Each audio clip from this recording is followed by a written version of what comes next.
안녕하세요. 주식시바론 권미란입니다. 이번 주 우리 금융시장 내에서 돈이 많이 몰린 곳 가운데 하나가 바로 디어유의 공모주 청약이었습니다. SMA 계열사 디어유가 일반 투자자를 대상으로 한 공모 청약에 17조 원의 자금이 몰렸는데요. 경쟁률은 약 1,600대 1을 기록하면서 1억을 넣으면 2주에서 3주를 받을 수 있게 됩니다. 디어유는 다음 주 수요일 10일 코스닥 시장에 상장할 예정인데요. 디어유는 글로벌 팬 커뮤니케이션 플랫폼 버블을 기반으로 해서 앞으로 메타버스 서비스로 확장하겠다는 계획을 갖고 있습니다. 메타버스 세계와 연계되면서 시너지를 낼 수 있을 것으로 기대되는 NFT 시장도 주목을 받으면서 이번 주 이더리움의 시세도 굉장히 강세를 보였는데요. 전 세계 기업들이 차세대 블루오션으로 NFT를 지목하고 있습니다. 하나금융투자는 10월 중순 이후에 기관과 외국인의 자금이 엔터주와 IT 소프트웨어로 몰렸다면서 NFT에 대해서 단기적인 것이 아니라 중장기적인 호재성 접근 필요하다고 분석했습니다. 자, 오늘 시장 어떤 흐름을 보이고 있는지 그 시장의 흐름에 이해를 도울 수 있는 주제를 준비했습니다. 화면으로 만나보시죠. 주식시마론 오늘 첫 번째 주제, FOMC 회의 결과 및 내년 증시 전망. 오늘 토마토 투자클럽 최태규 전문가가 함께하겠습니다. 어서 오십시오. 네, 반갑습니다. 안녕하세요. 네. 미국의 금리 결정은 글로벌 자금 흐름에 큰 변화를 주곤 합니다. 그래서 미국 연준의 움직임을 항상 주목을 하는데요. 이제는 양적 완화를 멈추고 긴축으로 방향을 선회하고 있는 모습을 보여주고 있네요. 내년 증시 전망까지 함께 해보겠습니다. 먼저 11월의 FOMC 회의 결과에 대해서 어떻게 보셨습니까? 네, 일단 연준 예상한 대로 비둘기 파적 발언을 했습니다. 경제 상황에 따라 이제 매입 속도 이제 조절하겠다. 대신 현재 제로 금리는 유지한다라는 게 이제 골자인 것 같아요. 결국 그러면 그 매입하는 속도 이거를 이제 어떤 식으로 갈 거냐라고 했을 때 일단 11월 달, 12월 달은 국채는 100억 달러, 그다음에 그 주택 저당 증권 요것은 50억 달러, 즉 150억 달러씩 줄이겠다. 요것은 결국 8개월 정도의 시간이 소요됩니다. 그러면 11월 달부터면 아마 내년 6월이면은 이 테이퍼링은 끝날 가능성이 있는데 일단 연준에서는 그랬어요. 11월, 12월 해보고 내년도에는 이 150억이 200억이 될지 아니면 100억이 될지 그건 좀 그때 가봐야 될 것 같다. 아직 여지를 남겨뒀습니다. 그렇기 때문에 요 스탠스로 그냥 이렇게 갈 건지 아니면은 내년에 좀 바뀔 건지 이러한 것들이 또 시장에 또 변동 요인이 될 가능성은 있어 보인다라고 보여집니다. 네, 내년 중반까지 테이퍼링이 시행될 것으로 예상이 되고 있는데요. 테이퍼링의 속도에 대해서는 좀 더 지켜보면서 시장에 영향이 있을 것으로 예상을 해주셨습니다. 이 테이퍼링 정책에 영향을 주고 금리 정책에 영향을 주는 변수 가운데 하나, 연준은 완전 고용을 목표로 하겠다라고 하면서 금리 인상까지는 아직 좀 선을 그었지만 물가도 굉장히 중요하거든요. 그렇죠. 네, 9월에 CPI가 높은 수준을 계속 유지하고 있고요. 또 뭐 하반기 들어서는 에너지 대란까지 이뤄지면서 인플레이션에 대한 우려가 나오고 있습니다. 물류 대란도 있고요.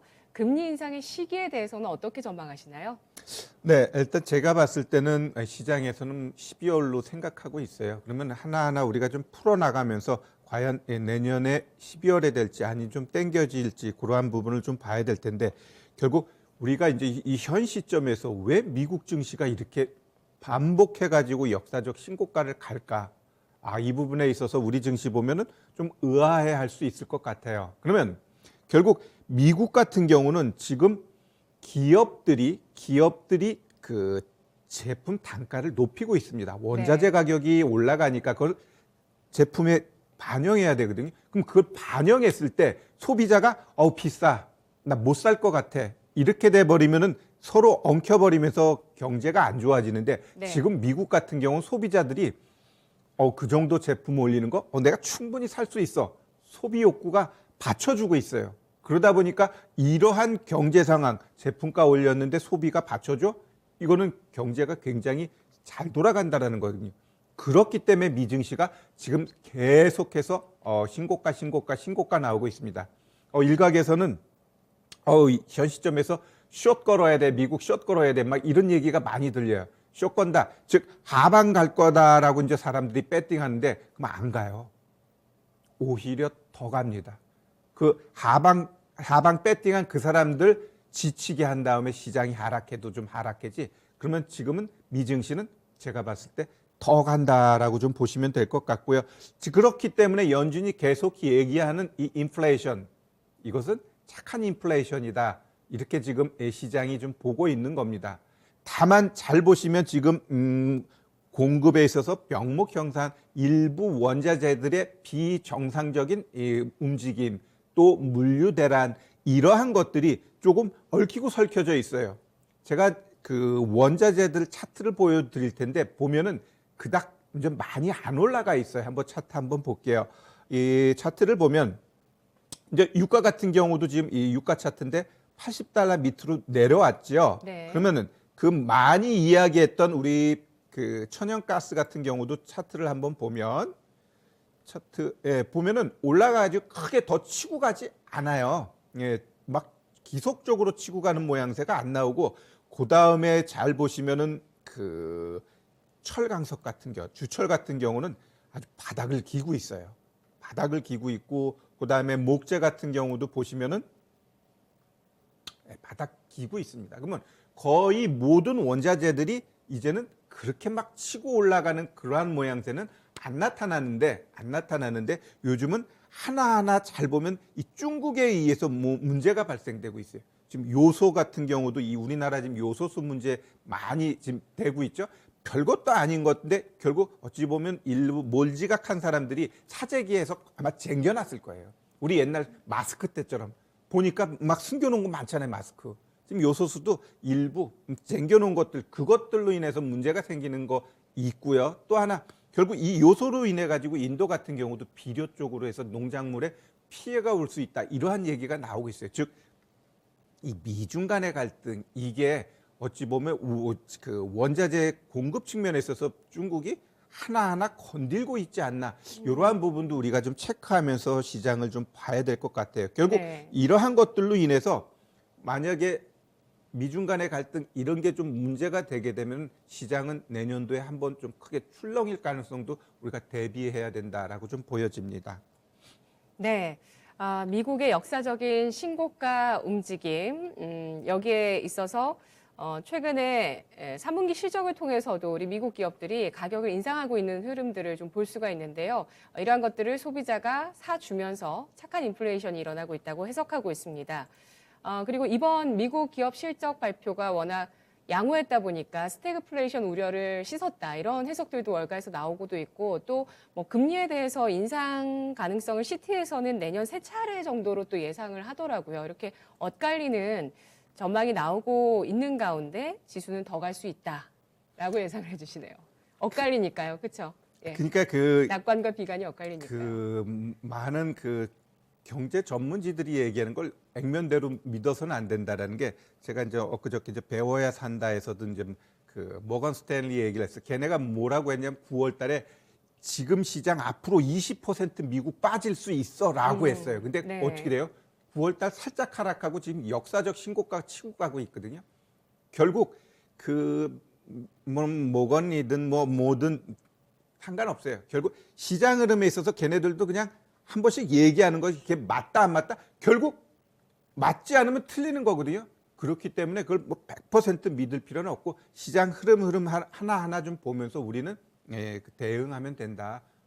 너무 예측할 필요도 없지만 그날 뭐 이렇게 막 시장이 하락할 땐 또 그냥 가만히 중심 잡고 있는 것도 하나의 지혜예요. 그냥 뭐 어떻게 하겠다고 막 몸부리치고 또 매도하고 손절치면 또 내일 올라가고 막 이런 식으로 가니까 시장 지금 이러한 시장에서는 네. 중심 잡고 너무 요동하지 말자. 이게 제가 봤을 때는 정답이 아닌가 이렇게 보여집니다. 네, 공감이 많이 됩니다. 시장은 이렇게 좀 사람 마음을 요동치게 만들지만 이럴 때일수록 더욱더 중심을 잡아야 된다고 말씀해 주셨는데요. 노후 부자 대기님께서 미국 증시는 우주 끝까지 날아갈 것 같습니다라고 하셨는데요.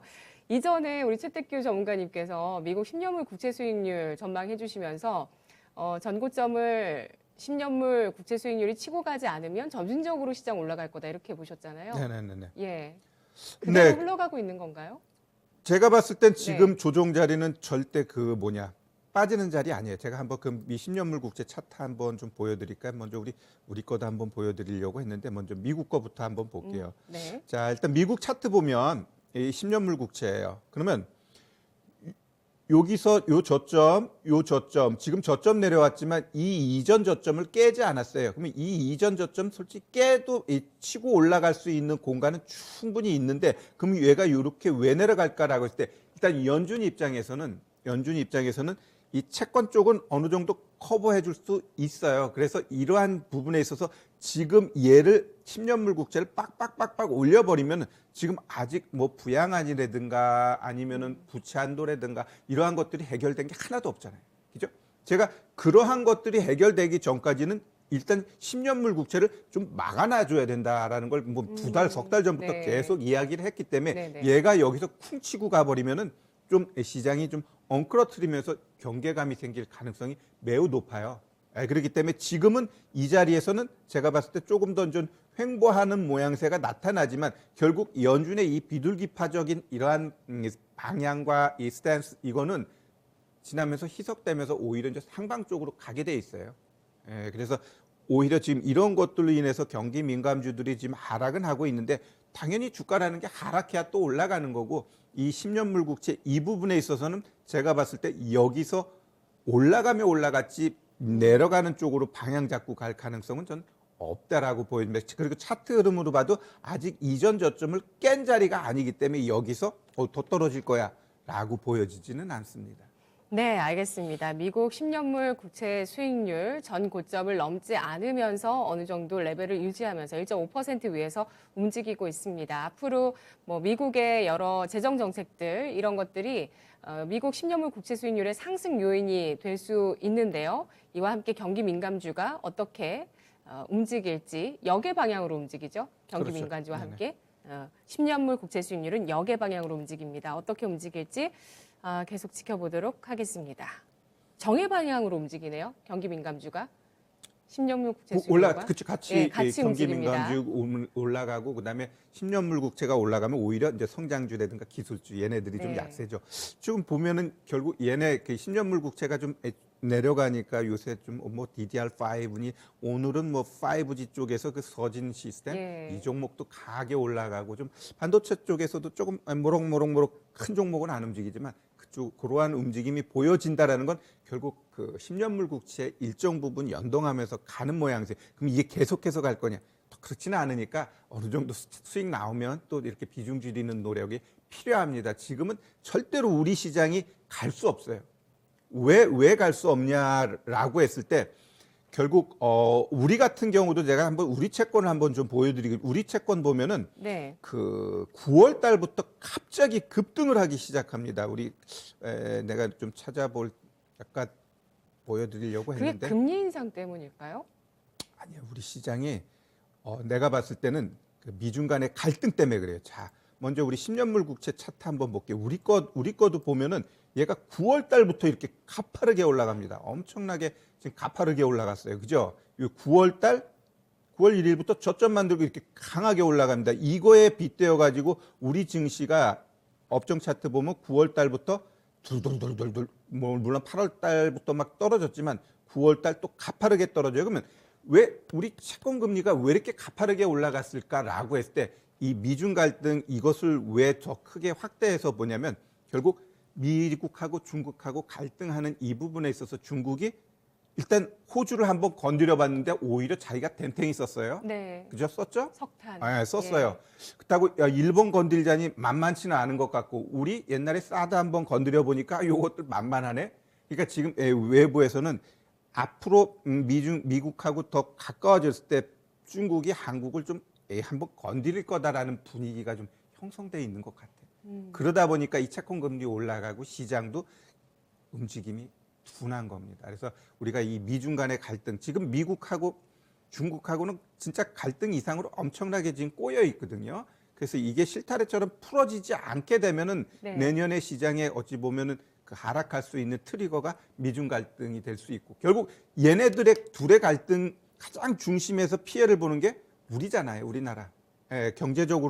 경제적으로도 중국한테 많은 포션을 차지하고 미국한테도 차지하는 이러한 부분들 거기서 중간적인 스탠스를 계속 잘 취해 왔는데 지금 미국에서 우리를 더욱더 옥조이면서 니네 우리 쪽으로 와야 되니까 중국은 자꾸 이제 경계 시그널을 준단 말이에요. 거기서 뭔지 모르지만 왜 요소수 같은 경우도 여기서 이렇게 터졌을까라고 했을 때 어찌 보면은 큰 그림에서 수출 제한이지만 우리한테는 또 막대하게 피해가 지금 오고 있잖아요. 이렇듯 하나 이러한 것들이 어찌 보면 지능적으로 중국이 우리를 이렇게 컨트롤하고 있지 않나. 이게 시장이 못 움직이고 있는 가장 큰 요인이라고 저는 보고 있습니다. 네. 미국 같은 경우는 동맹국으로 줄을 서라고 아주 노골적으로 얘기를 했고 중국 같은 경우는 수입이나 수출을 제한하면서 미국의 동맹 국가에 대해서 간접적인 공격을 경제적으로 하고 있다. 이렇게 해석해 주셨습니다. 한국은행이 미국의 테이퍼링에 대해서 시장 예상에 부합했다라고 발언을 내놓았는데요. 한국은행은 또 11월에 금리 인상 가능성이 제기가 되고 있습니다. 한국은행의 스탠스에 대해서는 어떻게 보시나요? 네, 한국은행 위원 6명 중에 4명이 일단 금리 인상에 대해서 일단 하겠다라는 이야기를 했기 때문에 해도 일단 한 얘기에 대해서 방향이기 때문에 크게 문제가 될 것 같지는 않은데 일단 유럽 같은 경우도 금리 인상에 대해서 좀 거리를 뒀어요. 그리고 미국 연준도 솔직히 연준 입장에서는 하루하루 한 달 방향 바꾸게 돼 있어요. 그들은 그때마다 시장의 전체적인 안정을 찾아주는 게 연준의 역할이기 때문에 그냥 지금은 비둘기파적인 얘기를 하지만 다음 달 가서 분위기 확 바꿀 수도 있는 게 또 연준이에요. 그렇기 때문에 그들 말을 액면으로 믿어서는 안 되겠지만 지금 11월 달 현 수준으로 봤을 땐 일단 유럽도 금리 인상에 대해서 좀 거리감을 뒀고 연준도 이번 FOMC 회의에서 충분히 이 금리 인상에 대해서는 생각하고 있지 않다라고 했으니까 우리 한국은행 입장에서도 굳이 또 11월 달에 금리 인상 그렇게 서두를 필요는 없다라고 저는 보고 있어요. 그래서 네. 이렇게 크게 빠르게 이 금리 인상을 템포를 올릴 것 같지는 않다라는 게 저 개인적인 생각입니다. 네, 이달은 0.75%로 기준금리를 동결할 가능성이 높겠다고 예상해 주셨네요. 주식시장의 흐름, 국내 증시가 상대적으로 미국장과 비교했을 때 굉장히 부진합니다. 5개월 연속 우리 코스피가 하락세를 기록하고 있고 오늘 장중에 2,953포인트 선까지 떨어지면서 조정을 받는 모습이고요. 코스닥 같은 경우는 1,000포인트 선 위에서 횡보하고 있는 모습을 나타내고 있습니다. 역시 박스권에 묶여있기 때문에 미국장의 신고가 랠리와 비교했을 때 상대적으로 부진한데요. 이런 장을 어떻게 볼까요? 계속 지속될까요? 네, 어차피 이러한 장은 갈 수밖에 없다라고 제가 두세 달 전부터 얘기했고 결국 이렇게 박스 재미없는 장에서는 테마가 중심일 수밖에 없다라고 했어요. 결국 네. 이러한 장에 포스코 가져가고 LG화학 가져가고 삼성전자 가져가면은 분명히 기업은 굉장히 좋고 훌륭하지만 수익하고는 연결이 거리가 멀다라는 거죠. 결국 지금 이렇게 횡보할 때는 어쩔 수 없어요. 거래대금 봐봐요. 아주 쪼그라들었잖아요. 25조를 넘지 못하는 경우가 허다합니다. 그렇게 거래대금이 없는 상황에서 큰 종목들이 움직일 수 있느냐 할 때 절대 못 움직입니다. 절대 못 움직여요. 그러면 이러한 상황이 왜 갈까? 일단 이 정치권의 경제에 대해서 별로 관심이 없어요.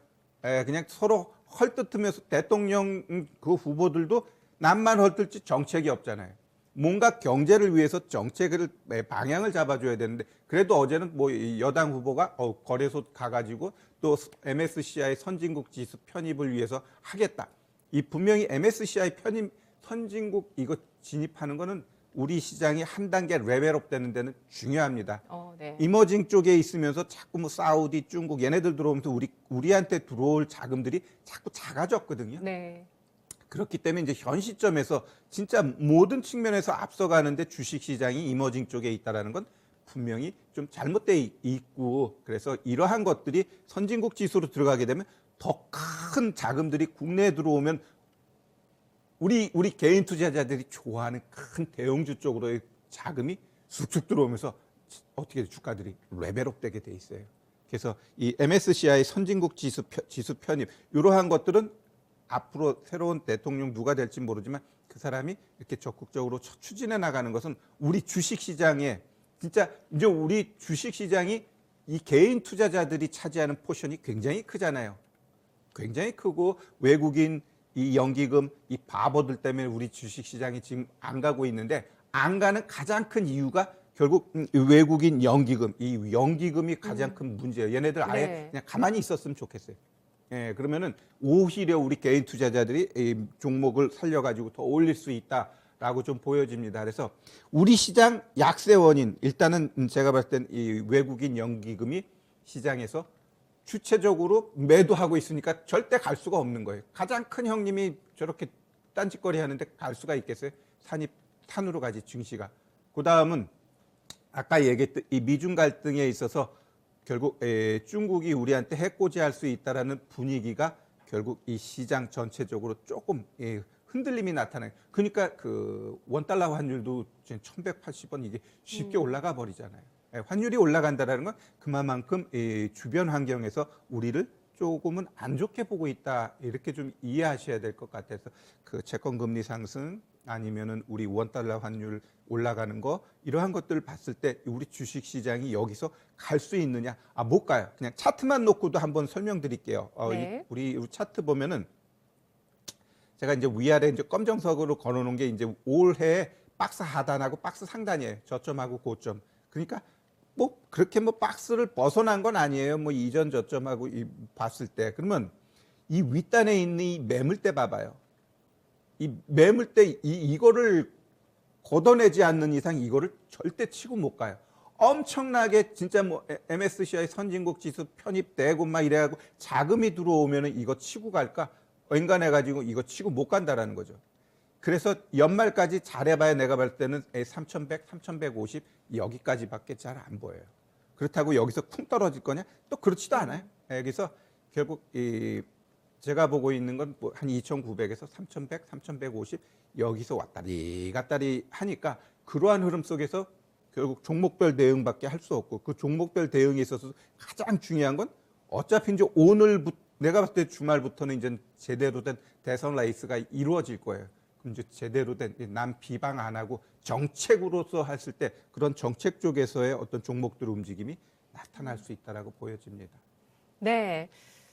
정말 금리는 어떤 자금의 중력 같은 역할을 하는데 미국에서 이렇게 긴축에 채비를 하니까 미국으로 돈이 막 계속 다 몰려가는 분위기입니다. 우리 시청자분들 가운데서도 박평아님께서 미국장이 좀 멈춰야 외국인들이 한국에 들어오지 않을까요?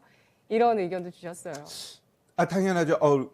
분명히 외국인 큰 돈들은 우리처럼 몇억 몇십억이 아니잖아요. 몇 조씩 돈이 왔다리 갔다리 하는 부분이기 때문에 이렇게 딱 패를 봤을 때 대한민국이라는 이 경제 상황, 정치 상황하고 네. 미국의 정치 상황, 경제 상황을 봤을 때 뭐가 더 안전하나를 봐야 되는 거거든요.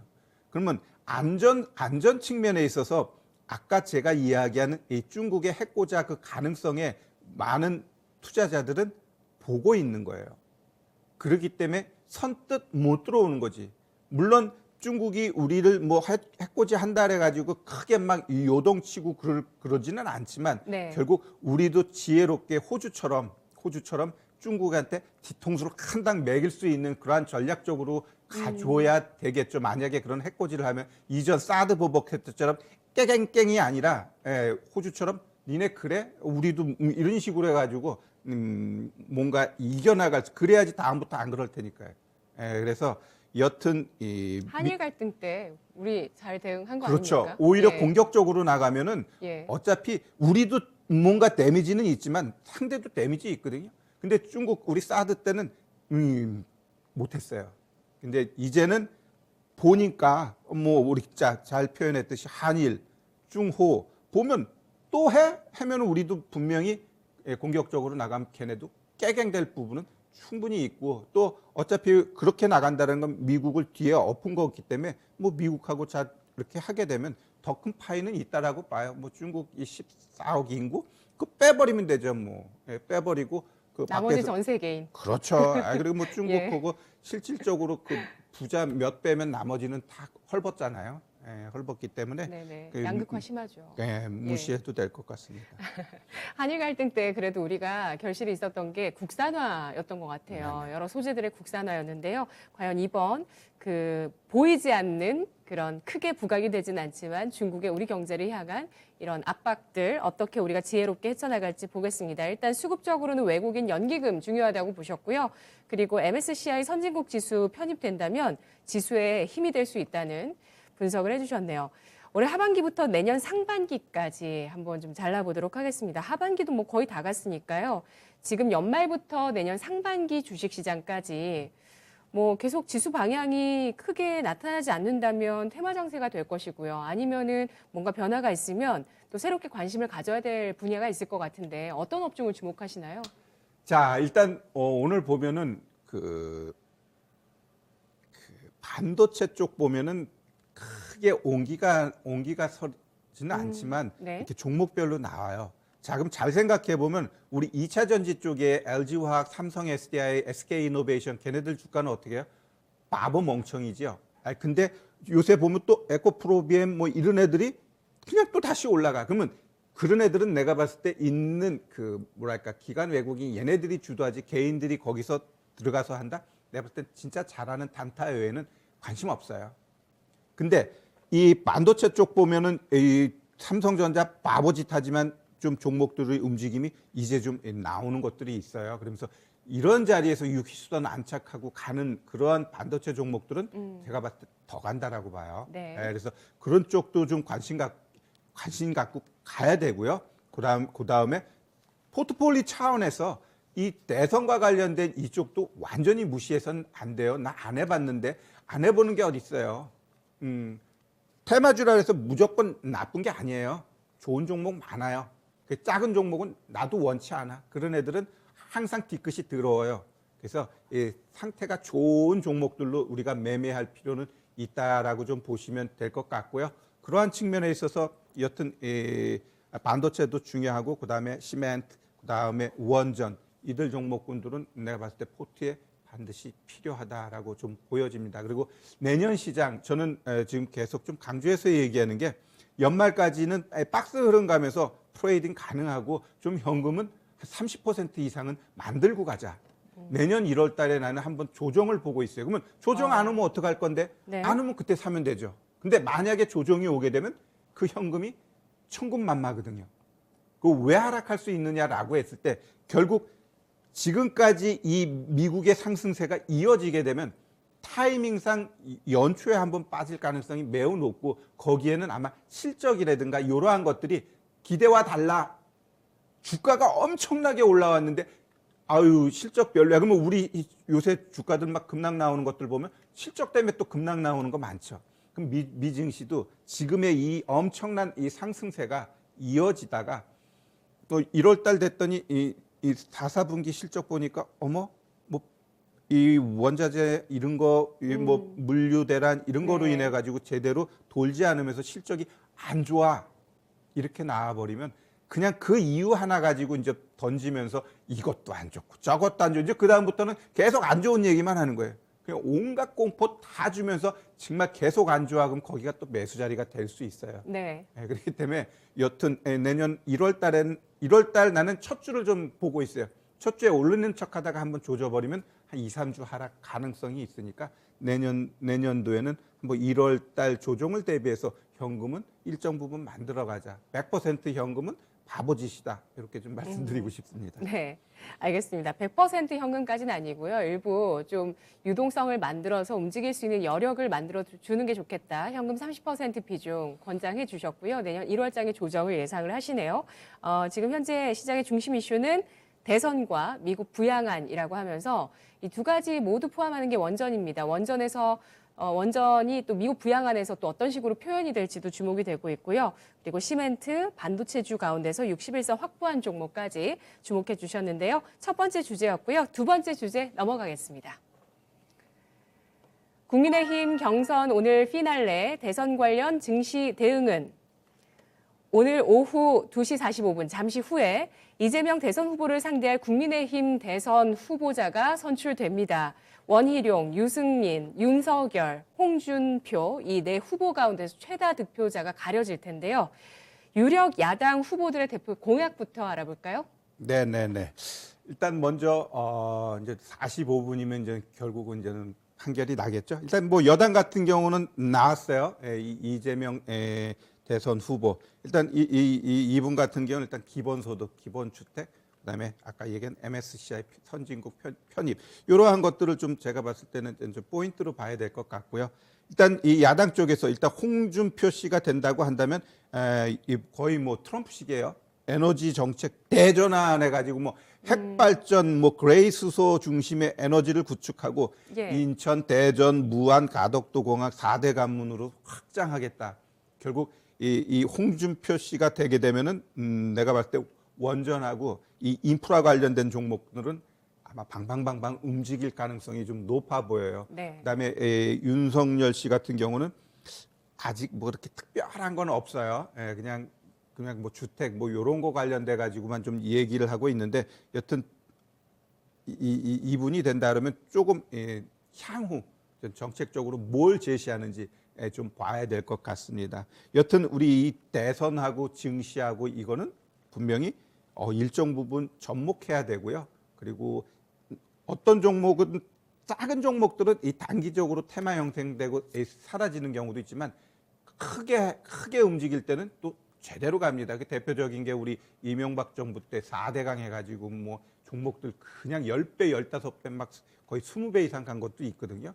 그러면 이 현 시점에서 이제 오늘 2시 45분이면 후보가 이제 결정되면서 주말부터 이제 진짜 정책적으로 이제 방향이 나오게 되면 거기서 움직임이 이제 나타나게 돼 있어요. 그래서 이 부분에 있어서 나는 대선 관련돼서는 절대 안 할 거야. 그러면은 아마 수익률 게임에 있어서 뒤떨어지는 모양새가 나타날 가능성이 있으니까 여튼 좀 관심 갖고 가셔야 될 것 같고요.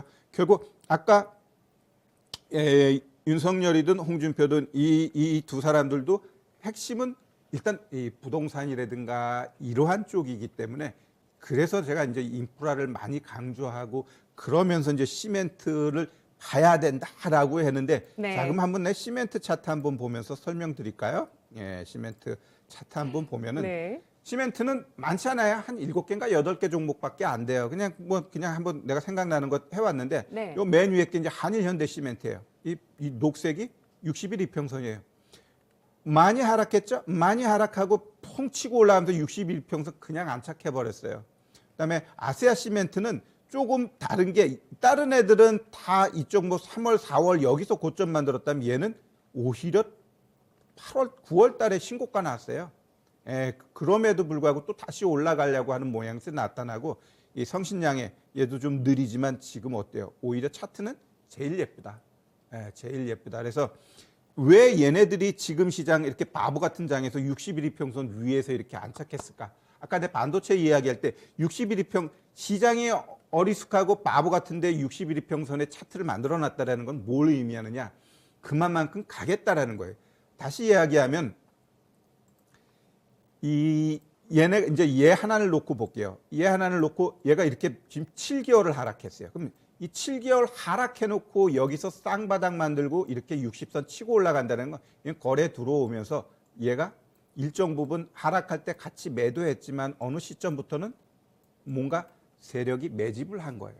매집해 놓고 이렇게 올리려면 뭐가 필요해요? 돈이 필요하잖아요. 네. 돈 써서 올려놨는데 거기서 더 안 올리고 그냥 죽어버리겠다고? 주식하면서 자선 사업하는 사람은 아무도 없어요. 특히 이 주식 시장에 있는 이 세력들은 진짜 피도 눈물도 없는 인간들이기 때문에 남한테 이렇게 호의를 베푸는 거 없어요. 결국 주가를 이렇게 끌어올렸다라는 건 지들이 먹기 위해서 끌어올린 거예요. 그럼 먹기 위해서 그냥 올릴 거냐 아니면 한번 죽여가지고 또 아픔을 주고 올릴 것이냐 그 차이인데 그러면 이 시멘트 이 관련된 얘네들이 큰 흐름에 있어서 앞으로 정책 측면에 있어서 얘네들이 가고자 하는 방향은 정해져 있거든요. 뭐 철도, 뭐 도로, 항만 이런 쪽에서 내가 이렇게 해서 당신 지역 지역 발전을 위해서 하겠습니다.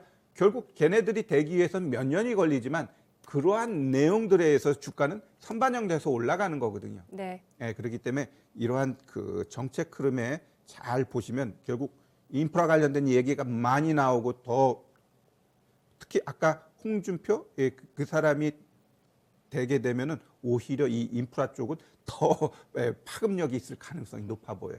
알겠습니다. 박평환님께서 내년 대선 후보의 윤석열 후보가 확률이 높다고 보는데 선출이 되면은 이제 정책들이 서서히 나올 겁니다. 글 주셨고요. 이런 대선 후보들의 공약들을 봤을 때 공집합이 있습니다. 그게 바로 이제 시멘트 쪽으로 귀결된다는 분석을 해주셨는데요. 야권 주자들 같은 경우는 이번 탈원전 정책을 주창했던 이번 정권에 대해서 좀 뒤엎기 위해서 그리고 뭐 지금 시류가 또 그렇게 흘러갑니다. 원전 정책에 대해서 강조할 것으로 전망이 되죠. 그렇죠. 네. 저는 지금 이 대선에서 투탑픽을 시멘트하고 이제 원전을 보고 있어요. 자, 이 원전 같은 경우는 솔직히 우리 대선 주자가 나오지도 않았음에도 불구하고 엄청나게 주가 상승을 했는데 우리 얘네들도 그냥 탑픽 한번 차트 보고 추가적으로 설명드릴게요. 자, 일단 지금 대장은 한전기술이에요. 한전기술이 연초에 뭐 네. 제대로 시세를 주었어요. 그래놓고 어떻게 돼요? 길게 바보짓하고 다시 신고가 나왔습니다. 얘 대장이에요. 그다음에 두중 같은 경우도 소형 원전 해가지고 대장이죠. 그래서 얘 32,000 고점 만들고 바보짓하고 60선 위에서 다시 가고 있어요. 최근 고점 다 치고 올라갔기 때문에 얘 간다 안 간다? 가게 돼 있습니다. 그다음에 한전기술 패밀리인 한전산업 얘는 뒤늦게 발동 걸려가지고 신고가 나오고 갔는데 결국 여기서 다시 신고가가 또 먼저 나왔어요. 먼저 나왔기 때문에 좀 버벅대는 거지. 그러면 얘도 가냐 안 가냐? 결국 얘가 더 치고 가게 되면 다른 애들도 쫓아서 간다? 갑니다. 결국 이런 종목 제가 설명할 때 왜 다른 작은 종목들은 얘기 안 해요? 그런 거 아니더라도 얘가 충분히 올라가는데 괜히 작은 종목 잘못 건드려 버리면 어떻게 해요? 아파요. 그리고 변동성이 또 커. 그러면은 그거를 다 감내할 수가 없게 돼 있어요. 감내할 수가 없어. 그래서 지금 이 차트들 보면은 결국 대선이 이루어지지도 않았는데 왜 다시 이렇게 이 신고가가 나왔냐? 외부에서 좋은 뉴스가 계속 들어오잖아요. 영국, 프랑스, 일본, 원전 중국까지. 중국 좀 이따 얘기하려고 했는데 거기 또 헝가리 가가지고 문 대통령 또 원전 비즈니스 하고 중국 앞으로 15년 동안 150기 원전을 짓겠다고 이야기를 합니다. 그건 뭘 의미하느냐? 지금 대세가 이쪽으로 가고 있어요. 이번 에너지 대란으로 인해 가지고 분명히 이 풍력, 그다음 태양광 아니면 뭐 바이오 에너지 이런 것들이 반드시 필요하지만 얘네들이 지금의 경제 환경을 안정적으로 전력을 공급해 주기에는 미진하다라는 거죠. 그럼 거기다 대놓고 천연가스 쓸래, 석탄 쓸래? 아니다 이거죠. 그래도 탄소 제로에 좀 가까운 원전을 쓰는 게 맞다. 분명히 뭐 체르노빌 아니면 일본의 그런 문제 이러한 것들로 인해서 너무 지레 겁먹고 원전을 등한시하게 되면은 오히려 지금의 경제 규모에서 안정적인 우리도 여름 되고 막 이러면 전력 피크로 인해서 막 그런 것 나오잖아요. 이렇듯 안정적인 걸 위해서는 이 원전이 필요하고 그러한 부분에 있어서 많은 서방 국가들이 그래 다시 한번 좀 해야 돼라고 하는 분위기라고 한다면 얘네들이 갈 수밖에 없는 거고요. 그리고 얘네들이 우리 정부 이 문재인 정부 들어와 가지고 가장 피해를 본 게 얘네 섹터예요. 한번 월봉 보면 결국 지금은 이제 주가 간정 기술이 많이 올라와서 그랬는데 여기 이제 문재인 정부 들어와 가지고 여기 고점 만들어 놓고 거의 그냥 계속 계단식으로 빠졌잖아요. 이 월봉만 보더라도. 근데 요것은 이제 얘가 여기 이런 우리가 이제 차트 공부할 때도 이 월봉 이러한 고점 자리 이 고점을 치는 자리 이게 바로 매수 자리예요. 그리고 이러한 자리는 결국 지지해 줘요. 지지해 주니까 결국 치면서 이거 치고 가면 더 가는 거고. 그러면 이런 애들은 목표가 그냥 일단은 신고가 보자 이거죠. 신고가 보는 거예요. 왜? 분위기가 사라져. 지금 이 외국의 그 긍정적인 뉴스에서 이만큼 올라왔는데 이제 야당에서 현 정부에 대해서 니네 이거 아니야 이제 바꿔 그러면서 그래 우리 이 여당 이제 대선 후보도 그래 어느 정도 그거 원전 쪽은 가야 돼라고 방향 잡으면 어떻게 돼? 이쪽으로 투자가 더 늘어나면서 그 동안에 안 갔던 보복 상승이 나타나는 거죠. 네. 네. 뭐 말하자면 우주의 힘이 몰리고 있는 전 세계의 정책 모멘텀이 몰리고 있습니다. 매수가가 뭐 중요하겠죠. 자, 그러면은 이제 좀 정리할 시간인데요. 이제 이제 4분 남았습니다. 국민의힘 대선 후보 결정까지 4분 남아 있고요. 뭐 전문가님도 그러시지만 제 주변의 다른 전문가분들 가운데서도 스타일별로 다르시지만 대선 모멘텀으로 11월장은 매매를 해야 된다라고 확고하게 생각하시는 분들 굉장히 많으세요. 당연한 겁니다. 예, 네. 정책주 가운데 옥석 가리기의 기준을 잡아주시죠. 네, 일단은 물려도 매수해야 할 건 원전하고 시멘트고요. 시멘트가 이제는 이 자리에서 이제 신고가 치고 빵빵빵빵 가게 되면 이제는 건설 섹터, 건자재 섹터 이들도 동반해서 올라가게 돼 있어요. 그래서 뭐 작은 종목, 뭐 덕신 하우징 이런 종목들 보면은 예쁘게 가고 있어요. 몇몇 종목만 가고 전체적으로 그림이 안 나오는 건 뭐 청사진이 없잖아요. 청사진이 없기 때문에 거기다 대놓고 올라갈 수 없어. 그럼 원전은 왜 갔을까? 얘는 일단 외부에서 도움 줬잖아요. 그다음에 시멘트 같은 경우는 어찌 보면은 제일 강하니까 아직 그런 게 이 여건이 형성되지도 않았는데 먼저 팍 치고 간 겁니다. 그리고 종목이 7, 8개밖에 안 되니까. 건설 섹터는 종목이 엄청 많잖아요. 100개, 200개 되는 거 그거 이렇게 또 추스려서 하려면은 제대로 된 재료가 나와야 되는데 시멘트는 7, 8개 한번 분위기 잡아버리면 올릴 수 있을 만한 이 종목군이에요. 그렇기 때문에 먼저 치고 올라간다라고 보시면 될 것 같고 여튼 테마니까 아니야라기보다는 결국 기업을 보세요. 잡주에다가 실적도 안 나오고 그런데 테마로 엮여서 올라가요. 그런 건 건들지 마세요. 결국 그런 거 매매하다가 재미 보고 빠져버리면 어머 이거 내가 했던 거보다 많이 빠졌네 하고 콱 사. 근데 질질질질 내려가. 그러면 어떻게 돼요? 갖고 있다가 상폐돼. 거래 정지되고. 그런 이 의외로 또 내가 산 종목들이 상폐되는 경우도 간혹 있어요. 그거는 결국 그 문제가 될 소지가 있는 애들 실적 안 나오고 내주주도 지분도 뭐 10% 이하고 이 공시 보세요. 공시 보면 맨날 전환사채 얘기밖에 없어. 그런 애들 불성실 공시 자주 때리는 애들 그런 애들만 일단 봤는데 테마에 엮여 버려. 그리고 기왕이면 좀 좋은 종목까지 조금 덜 먹더라도 안전한 거 가지고 하면 되거든요. 그래서 테마니까 안 된다가 아니라 일단 시멘트는 뭐 나쁜 종목은 없어요. 그냥 아무거나 사도 되고 네. 원전 쪽도 제가 얘기한 이런 종목 아무거나 사세요. 될 것 같아요. 네, 지금 사실 시장에서 움직이는 종목 중에 또 의외로 인맥주도 계속 움직입니다. 오늘 뭐 오늘 끝나요. 아까 보니까 진짜 써니전자. 윤석열 관련된 종목 덕성도 서현부터 움직이고요. 해가지고 얘네들이 이 사람이 될 거라고 배팅 들어온 것 같아요. 그럼 이 사람 되면 급락이고요. 예. 안 되면 하한가야. 어차피 어허. 돼도 하락, 안 돼도 하락이에요. 호재 노출되면 하락, 네. 안 되면 하한가. 알겠습니다. 자, 우리 최태규 전문가가 또 토마토TV 유튜브 전문가 생방송, 공개 방송을 마련했는데요. 언제 진행되나요? 네, 잠시 후 4시에 우리 장 끝나고 4시에 유튜브하고 또 온라인 전체적으로 공개 방송합니다. 오시면은 아마 11월 달에 여기서 이야기한 것보다 더 적나라하게 종목에 대한 이야기를 해드리도록 하겠습니다. 네, 알겠습니다. 1강 주식하면서 꼭 알아야 할 기본 자료 그리고 부제가 주린이 필수 시청 기초부터 완성까지 딱 4주입니다 라고 합니다. 또 우리 최태규 전문가님이 진짜 날것으로 방송하시면 정말 재밌게 방송을 더 재밌게 하시거든요. 오늘 또 대선 관련주 궁금하신 분들도 오후 4시부터 5시까지 최태규 전문가의 유튜브 라이브 공개 방송 함께 해주시면 좋을 것 같습니다. 오늘 분석 잘 들었습니다. 감사합니다. 고맙습니다.